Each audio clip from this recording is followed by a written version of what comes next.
Jadi ini adalah project yang sama beberapa minggu ini saya kerjakan. Itu sebuah Nixie Clock DIY, tapi tidak menggunakan tabung Nixie, melainkan menggunakan LED Edison filament.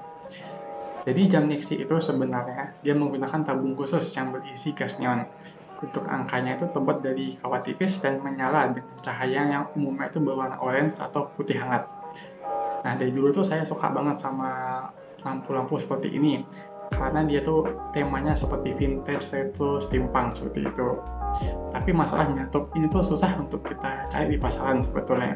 Dan jika pun ada, itu harganya cenderung sangat mahal. Dan juga jika kita buat, lampu ini tuh dia membutuhkan daya voltase yang tinggi dan membutuhkan driver khusus. Sehingga dari dulu tuh saya tidak pernah untuk membeli ataupun mencoba untuk membuatnya. Tapi suatu hari ketika saya sedang scroll-scroll di sosial media, itu saya menemukan sesuatu yang unik. Itu adalah lampu LED filament Edison, seperti ini. Nah, lampu ini itu biasanya ada di bohlam-bohlam vintage yang kita lihat bisa ada di kafe-kafe.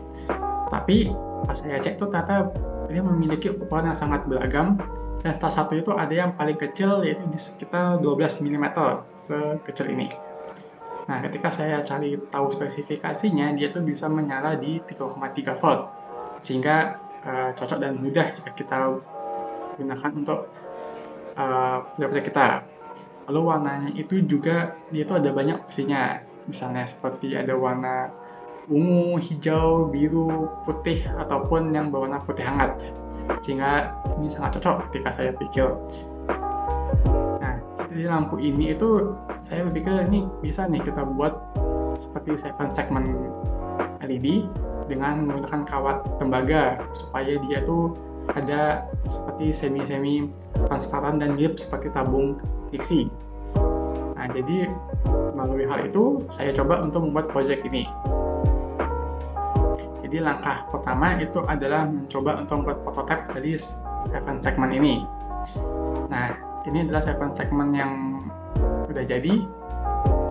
Kita coba nyalakan.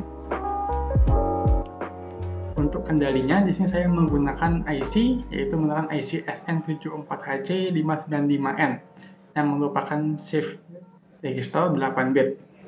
Jadi saya bisa kirim data lewat 3 kabel saja dengan sambungan seri antar IC untuk ketiga lampu lainnya. Jadi itu akan terdapat 4 buah IC untuk setiap 7 segmentnya. Nah, kenapa nggak pakai IC yang biasanya memang digunakan untuk 7 segment, misalnya seperti IC CD4511 yang lebih simple.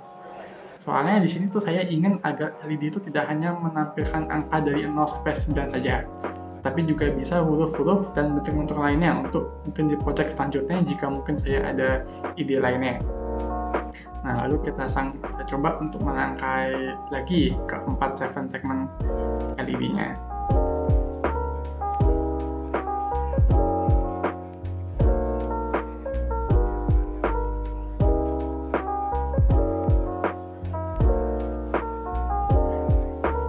Selanjutnya adalah lanjut ke pembuatan PCB. Di sini saya menggunakan 2 panel untuk sistem kontrolnya dan panel untuk membuat LED-nya. Nah, karena saya masih menggunakan modul-modul yang memang memakan tempat, untuk microcontroller saya menggunakan ESP32C3, dan untuk modul jamnya, ini saya menggunakan modul jam yang tersedia di pasaran. Lalu untuk selanjutnya kita bisa membuat untuk skematiknya dan lanjutkan dengan pembuatan PCB.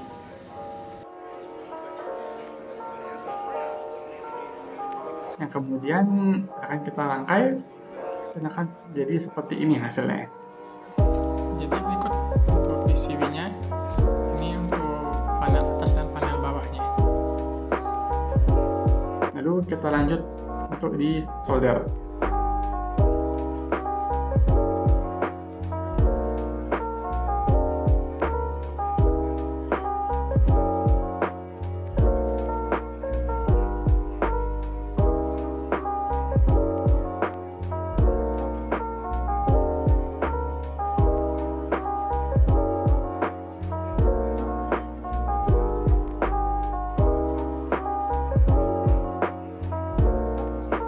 Setelah disolder, waktunya dicoba kembali lagi semuanya. Ini akhirnya sudah jadi juga. Jadi kurang lebih nanti akan seperti ini. Ini. Untuk rangkaiannya, sementara nanti di sini akan ditambahkan switch untuk on off dan pengaturan apakah akan menyalakan alarm atau tidak. Lalu ini untuk dimming, jadi semakin terang atau mau semakin gelap. Nah, seperti itu. Nah, ini tombol-tombolnya juga sudah. Ini untuk suhu, kelembapan, dan kita kembali lagi ke jam. Ketiga tombol ini untuk mengatur ini jam, ini menit melalui tombol ini, tombol pengaturan. Nah, lalu selama pemasangan ternyata ada kesalahan di sini. Jadi tombolnya ini, ternyata resistornya itu salah sambung. Pas di awal itu dia nggak mau nyala, ini tombolnya tidak berfungsi. Dan ketika dicek ternyata ada kesalahan ketika membuat skematik, sehingga sini harus saya improvisasi lagi. Untuk rangkaian resistor yang ini awalnya ke sini, saya sambungkan ke output dari resistor yang ini, dan untuk groundingnya jadi saya tambahkan jumper di sini. Ini untuk groundingnya yang awalnya skematik itu dia masuk ke resistor L6 ini, karena salah jadi itu harus masuknya itu harusnya ke ground, dan ini itu inputnya itu harusnya dari resistor yang sebelumnya. Sedangkan saya kemarin tuh salah, semuanya disambungnya secara seri, sehingga tombol ini tidak berfungsi, dua tombol ini. Untuk sekarang sudah berfungsi, maka selanjutnya kita akan coba untuk membuat casingnya ini, tinggal membuat casingnya saja. Ternyata hasilnya juga sudah bisa menyala semuanya, sehingga kita bisa lanjut ke tahap akhir, yaitu pembuatan enclosure-nya atau wadahnya.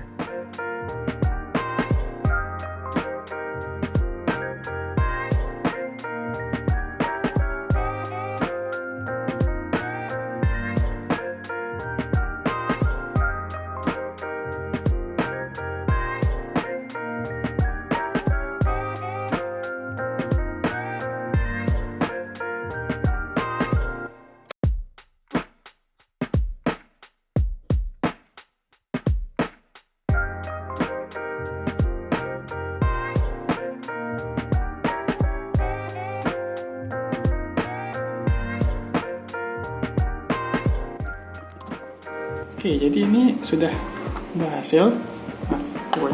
Sudah berhasil, dan kita tinggal buat untuk casing di bagian atasnya ini. Ini catnya saya akan pakai akrilik bagian atas ini, dan untuk penutup dari LED-nya ini sendiri. Untuk sementara saya akan menggunakan resin di sini.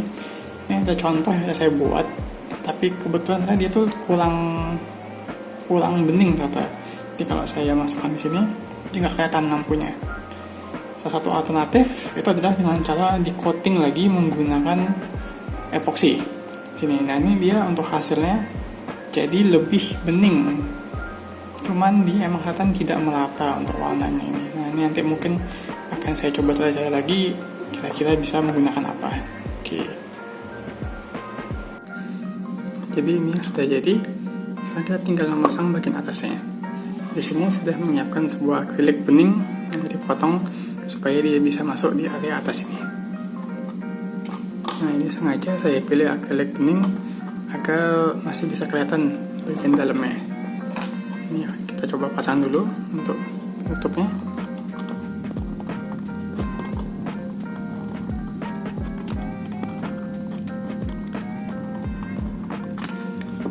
Oke, bagian yang sudah terpasang. Selanjutnya adalah untuk menutupi area lampunya ini. Kebetulan saya menemukan ini untuk tabung kaca bentuk dome seperti ini. Ini kebetulan ukurannya pas di sini. Tingginya sekitar 6 cm. Nah, lalu untuk supaya dia bisa menempel dengan akrilik ini, jika saya sudah 3D print, ini untuk penyambungnya. Ini bisa dipasang di sini.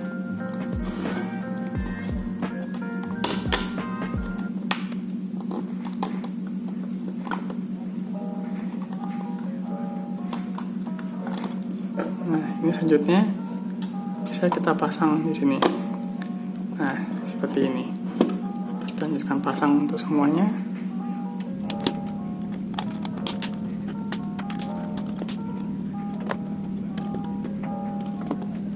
Dan ini sudah jadi.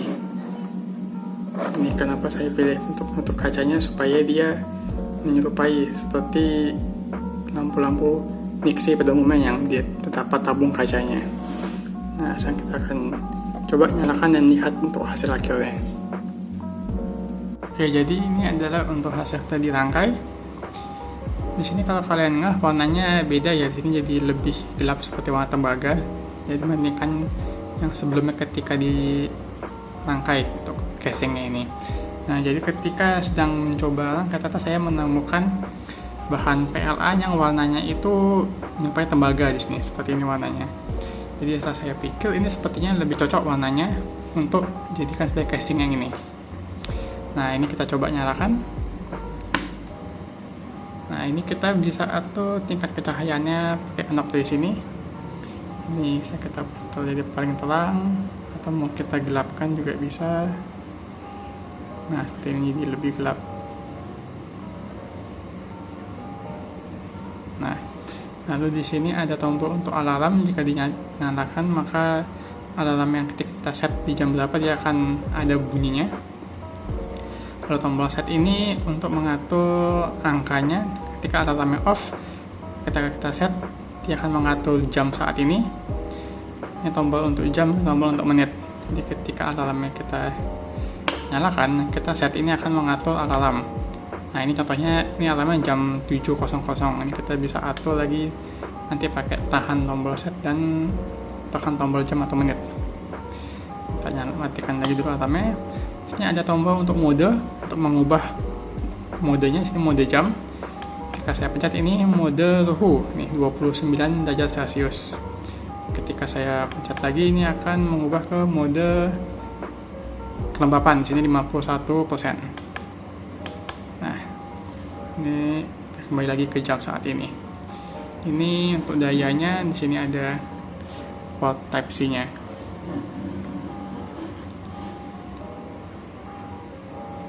Nah, ini jadi sudah berfungsi. Akan saya jadikan untuk jam meja di meja kerja saja. Dan terima kasih sudah menonton.